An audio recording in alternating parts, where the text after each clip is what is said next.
Venerable brothers and sisters in the Dhamma, today the topic is the true Dhamma. Why I chose this topic is because it is very important if you want to practice the Dhamma that you investigate properly and practice the real stuff. Because as you know, recently all this publicity about that film, Da Vinci Code, it has not only this book, Da Vinci Code, there are other books also written recently by scholars. It has overturned a lot of beliefs that they had about Christianity, that Holy Mary was a virgin, that Jesus Christ helped this prostitute called Mary Magdalene, when in fact actually now they say that it is his wife. So how is it for 2,000 years they did not realize this? Because they did not take the trouble to investigate. So people believe blindly for 2,000 years, and then suddenly now people are saying different things. So it has come as a shock to many people, especially Christians. Those beliefs that they had suddenly overturned. So it is the same with Buddhism.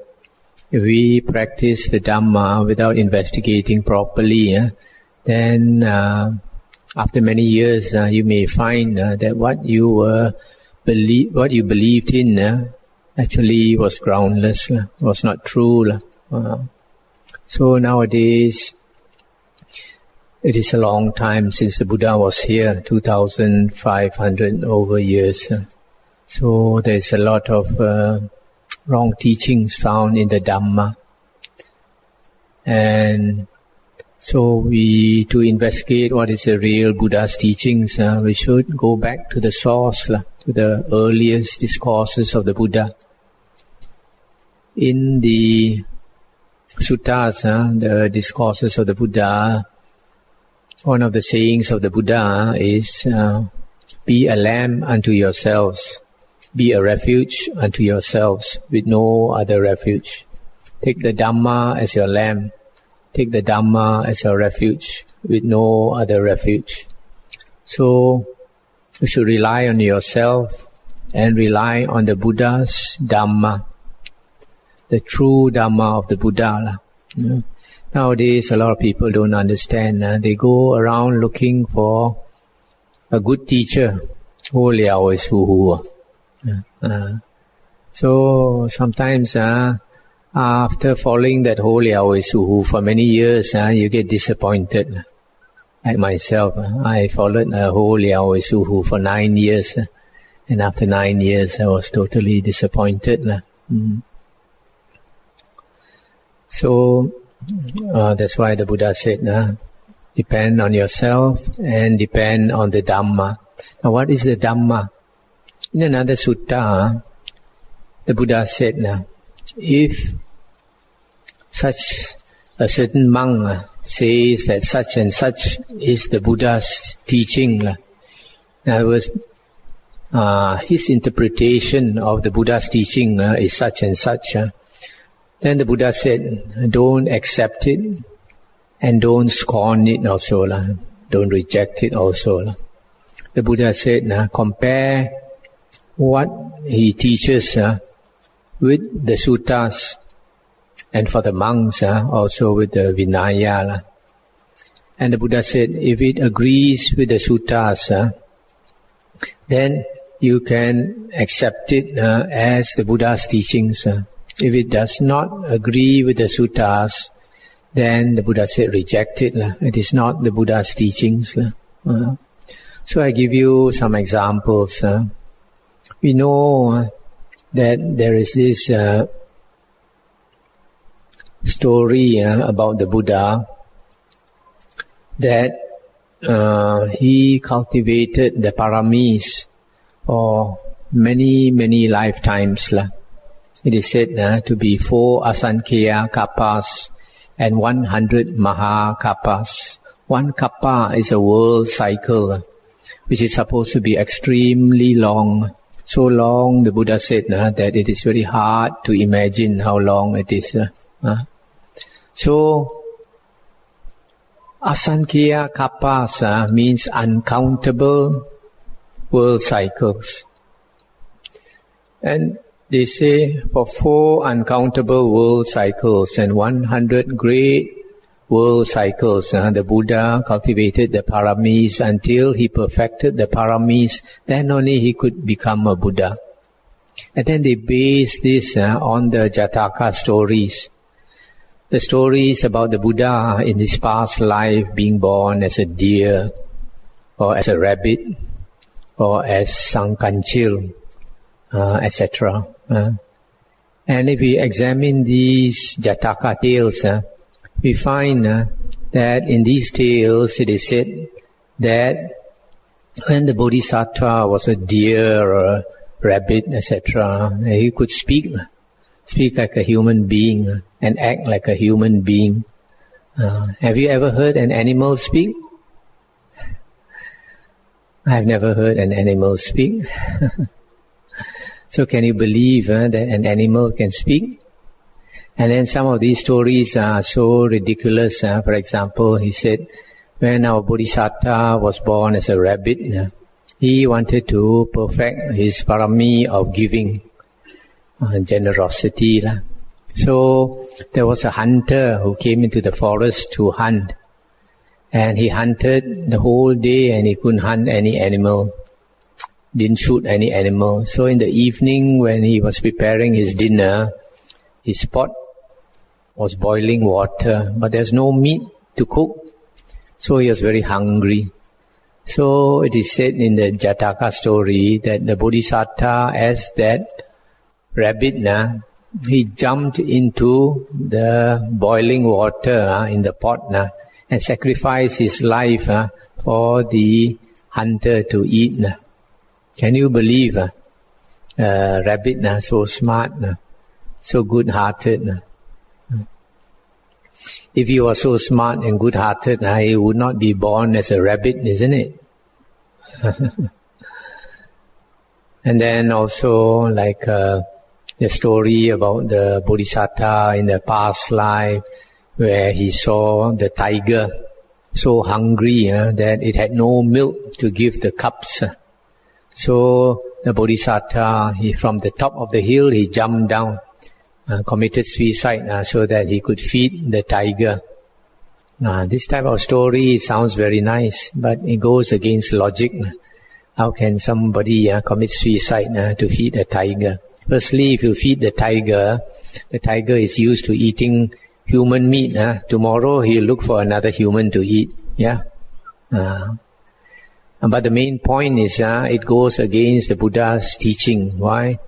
In the Buddha's discourses, the Buddha said, a wise person's offering or charity must not harm other living beings and must not harm yourself.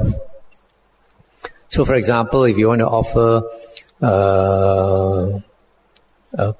you want to cook some chicken for a monk, you cannot go to the market and order a live chicken to be slaughtered to feed the monk. Now, if the monk knows that you ordered a live chicken, then he would not eat the meat. It's not allowed.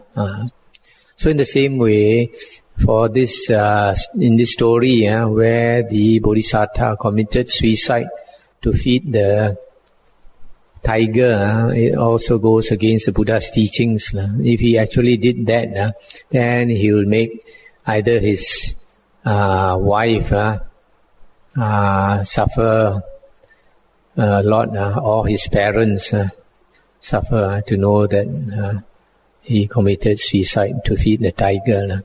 Also the Vesantara Jataka, where it is said that our Bodhisattva in his past life, he gave away his wife and his 2 children to a merciless beggar who beat them.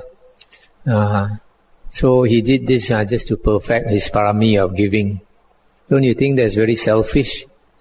Just because he wants to perfect his parami, he must make his wife suffer, must make his children suffer. Goes against logic. If you tell this to a Christian, he'll laugh at you. What a silly Buddhism you are teaching. So we have to be very careful. Now is the age of the information explosion, and now we know a lot of things more than our grandparents used to know. And nowadays we question a lot of things. Formerly our grandparents dare not question. Formerly in the olden days, in the religious teachings, you are asked to believe this, believe that, and don't ask questions. Nowadays people are different. People learn to ask questions, ask everything. And the Buddha also encouraged you to ask. Don't simply believe blindly. So this story about the Buddha cultivating paramis is something that was created much later. If we look at the early discourses of the Buddha, found in the Sutta Pitaka, which consists about 5,000 discourses of the Buddha, you find this word parami was never uttered by the Buddha. The Buddha didn't know this word parami also. We are smarter than the Buddha. We know the word parami. So that is one thing. Another thing is the story about our Buddha, where after his wife gave birth to a son, then he decided to renounce. Then in the middle of the night, it is stated, he took a last look at his son and at his wife. Then he went away to renounce and become an ascetic. But in the Majjhima Nikaya, it is stated that the Buddha, in front of his parents who were crying, and his parents pleaded with him not to renounce the home life and become an ascetic. In spite of his parents crying and pleading with him, in front of them, he cut off his hair and put on the yellow robe, and he went forth. So he was not a coward, hiding in the middle of the night and went away. In front of his parents, he told his parents that he is renouncing. He cannot live at home.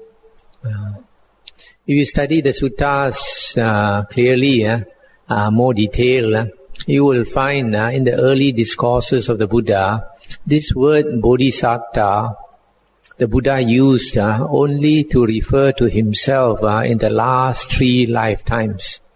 When he was a disciple of the last Buddha, Kassapa, the previous Buddha Kassapa, he renounced and became a disciple of the Buddha Kassapa. At that time, he had entered the stream because he listened to the Buddha's teachings, and he understood the 4 noble truths. So he renounced the home life and became a monk under the Buddha Kassapa. At that time onwards, he was a bodhisattva.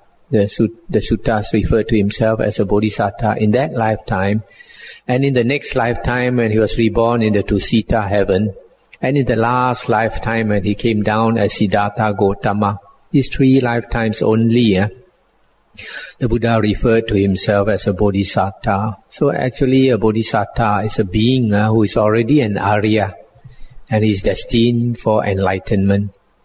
So from the suttas we find when the Buddha in his previous lifetime practiced under the Buddha Kassapa, he must have attained the first jhana, because when he came back as Siddhartha Gautama, as a young man, he sat under the jambu tree and attained the first jhana. So if a person can attain the first jhana and practice and listen to the suttas, he would become a Sakadagamin, a second fruit attainer. A Sakadagamin is called a once returner. That means he goes to heaven and he comes back to the human existence only one more time, and he must enter Nibbana. It's like a ripe fruit; it must fall. Whether there's wind or there's no wind, it's overripe; it will fall. So the same with the Sakadagamin. it is time for him to enter Nibbana. So when Sakadagamins come back in the human birth, they will naturally renounce and go forth and practice ascetic practices until they become enlightened. So it is not true that to become a Buddha, you make a vow and then you practice the paramis and eventually you perfect your paramis and you become enlightened. On the other hand, what is found in the suttas is that you listen to the discourses of the Buddha and you enter the stream. After you enter the stream, then if you meditate and attain the jhanas, then you are bound for enlightenment. In the legends, the stories concerning our Buddha, we find that it is stated that the Buddha met 24 Buddhas who predicted that he will one day become the Buddha Sakyamuni. But actually, in the actual discourses of the Buddha, we find that the Buddha mentioned that when he looked back into the past, he only saw 6 Buddhas. And these 6 Buddhas were seen by him over the last, 91 world cycles. 91 world cycles is an extremely long time. So for the Buddha to look back into 91 world cycles, he must have spent the whole night, from 6 o'clock in the evening until 6 o'clock the next morning, looking at the past, looking. And he saw during that time only 6 Sama Sambuddhas. Pachika Buddhas, there are a lot. In fact, of all the Buddhas, we find 99.9% of Buddhas are Pachika Buddhas. They refuse to teach. Very few Buddhas actually want to become a Sama Sambuddha. So it was the same with our Sakyamuni Buddha. When he was enlightened, he contemplated the minds of human beings and he found that it was very difficult to convince people to practice the Dhamma. So he decided he was not going to teach the Dhamma, he's going to become a Pacheka Buddha. But then this Brahma, Sahampati, came and pleaded with the Buddha, said, although it is true that most beings will not want to practice the Dhamma, yet there is a small percentage of beings who are willing to practice the Dhamma, and if you don't teach them the Dhamma, they will not progress. So because of the few, the Buddha came to teach the Dhamma. So we are heirs of the Dhamma. We inherit the teachings of the Buddha through the Arahants. So it is also for people like us that the Buddha taught the Dhamma. So don't think that you don't have these paramis, if you want to call it. We have a lot of parami, we have a lot of good merit to be able to listen to the true teachings of the Buddha. Only thing is we have to investigate more. Because the Buddha said to become an Arya, you must get right view. And to attain right view, you have 2 conditions only. One is to listen to the Dhamma, that means the earliest teachings of the Buddha. And secondly, if you have yoniso manasikara, a clear mind, which is achieved through, when you listen to the Dhamma, you must pay thorough attention. If you pay thorough attention when you are listening to the Dhamma, then you can understand. And then if you understand the 4 Noble Truths, then you have entered the stream. And once you have entered the stream, you are actually a Bodhisattva. And at the most, you have 7 more lifetimes, 7 more existences, and you will never fall into the woeful plains. You will never become a ghost or an animal or go to hell to suffer. So it is very well worth our time to spend more time to listen to the Buddha's Dhamma and try to understand. I believe this Buddhist Society has some of my talks, MP3 talks, 4 of them in English and 4 of them in Hokkien. And these comprise almost all of the talks I've given since 1988. So I hope you have the interest to try to get a copy of these CDs and listen. Now, what other wrong views are found in Buddhism?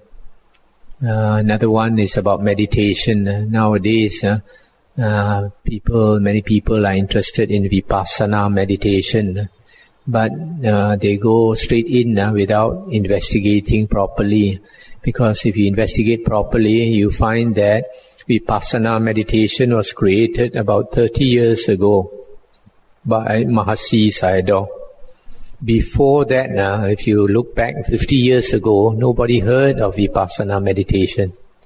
Just like now you have Yiquan Tao, which claims to be Buddhism. But 50 years ago, nobody heard of Yiquan Tao. So, in the Buddha's discourses, Venerable Ananda was asked, what type of meditation is praised by the Buddha? And Venerable Ananda said, the type of meditation praised by the Buddha is the first jhana, the second jhana, the third jhana, the fourth jhana. In other words, whatever type of meditation you practice, as long as if the goal is to attain the jhanas, then you are practicing Buddhist meditation. If you are practicing a type of meditation which does not bring you to attain the jhanas, then that is not Buddhist meditation. It is very clear from the suttas. Now, a lot of people don't understand why jhanas are so important. To understand why jhanas are important, we must understand the state of nibbana, which is the goal of the holy life, the goal of the spiritual path. Why do we practice? Why do we study the suttas and practice meditation so hard? Because we want to become liberated. We want to become an arahant. What is the name for liberation? It is not attaining wisdom. A lot of people think we practice meditation to attain wisdom. No. The aim of practicing meditation, firstly to attain jhanas, and ultimately to attain liberation. And what is this state of liberation? How do you become liberated? Can anybody tell me?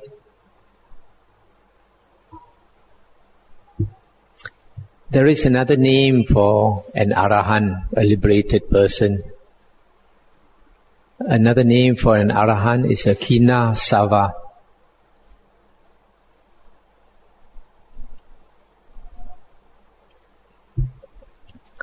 Kina sava means one who has destroyed the asavas. If you destroy the asavas, you become enlightened. So, becoming enlightened is not getting a lot of wisdom. Becoming enlightened is actually a physical happening when you destroy the asavas. And what are asavas? Asavas are uncontrolled mental outflows.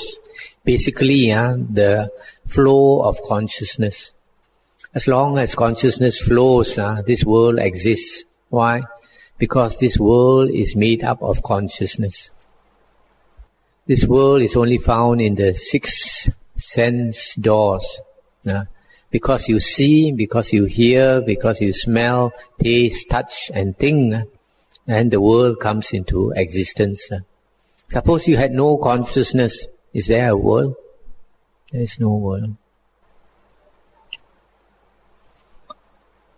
The world is made up of consciousness and the objects of consciousness.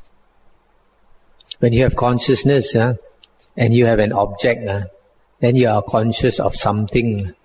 And that something you are conscious of is nama rupa, mentality and materiality. So you must understand that the world arises because of consciousness. So, what is nibbana? Nibbana is the state where consciousness ceases. This is given in the Kevada Sutta, in the Digha Nikaya. the Buddha said, the state of Nibbana is when the sixth consciousness stops. So when the sixth consciousness stops, this state, when an Arahant passes away, his sixth consciousness stops. So he does not take rebirth. That's why in the suttas we find that there were times when the Arahant had passed away and the Buddha came to see. And then sometimes the Buddha would tell his disciples, he said, you look at the distance, there's a black cloud flying here, flying there. And then they looked and they saw. And the Buddha said that is Mara. Mara is trying to find the consciousness of this Arahant, where this Arahant has taken rebirth. But the Buddha said, he cannot find the Arahant of the consciousness of the Arahant, because the Arahant's consciousness has ceased. That's why there is no more rebirth. So this state of Nibbana, where the consciousness ceases, it can also be experienced in this lifetime. And this experience of Nibbana in this lifetime is called Nirodha Samapatti, cessation of perception and feeling. When perception and feeling ceases, consciousness also ceases. So this state, cessation of perception and feeling, can be attained by some Arahants with very strong samadhi. And when they enter this state, called Nirodha Samapatti, cessation, they can remain in this state for a maximum of 7 days. And it is stated in the suttas that one of the disciples of a previous Buddha, he was in the forest and he entered this state of Nirodha Samapatti. And then the villagers went into the forest either to look for food or to look for dry wood. And they saw this Arahant in this state of Nirodha Samapatti, cessation of perception and feeling. So when they came up to him, they found that his breathing had stopped and his heart also had stopped beating. So they thought he must be dead. So they piled a lot of wood on top of him and set the wood on fire. And then the next day, they were surprised to see this monk come to the village begging for food. So at first, they thought it was his ghost, and then they realized that he was alive. So you see, this state of Nirodha Samapatti is such a special state that when a person enters this state, nothing can destroy him. So this state is a very high state of concentration where very few people can attain. If you are not an Arahant and you attain this state, then when you come out of it, you either become an Arahant or an Anagamin. And it's such an advanced state.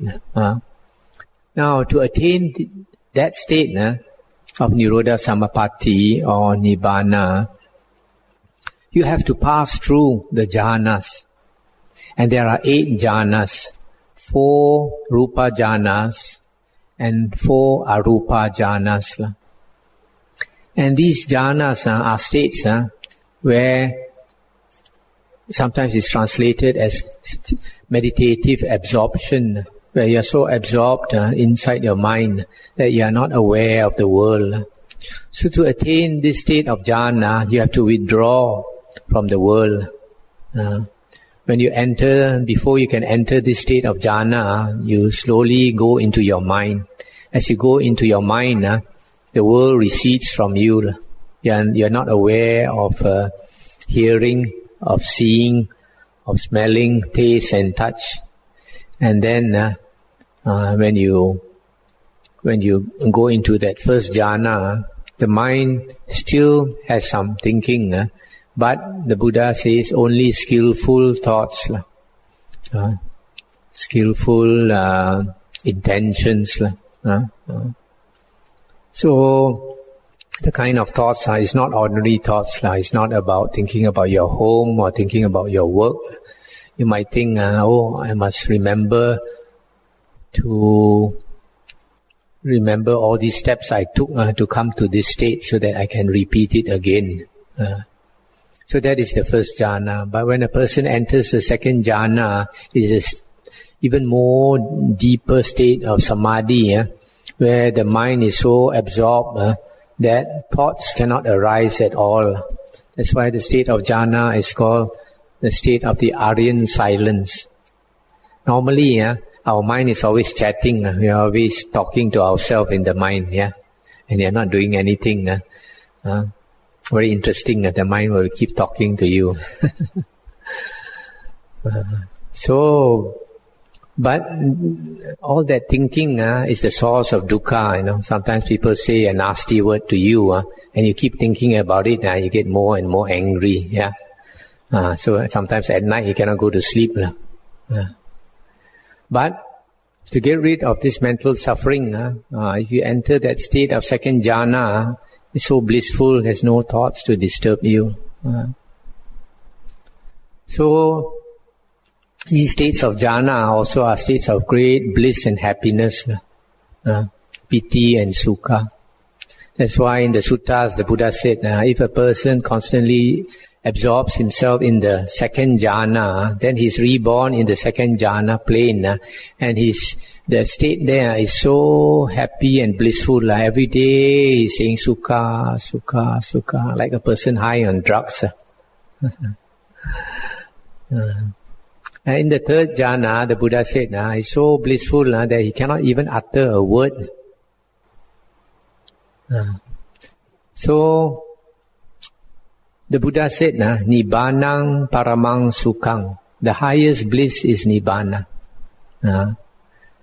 So since Nibbana is a state of great bliss, the highest bliss, to enter the state of Nibbana, you must go in that direction. If you are experiencing bliss and happiness, you are on the right road. So that's why jhana is so important. If you practice a type of meditation where you cannot attain jhana, then you are still in the world of the six senses. You have not taken off from the world of the six senses. Your rocket has not lifted off the ground. How can you arrive at the moon? So jhanas are these states where you already lifted off from the world. You are on your way to the moon. That's Nibbana. So maybe I can stop for a while, see whether I've got you all thinking, and to ask some questions. Don't be shy to ask, The Buddha said we must investigate more. Don't simply listen to what I say and believe everything. You can cross-examine me like a lawyer.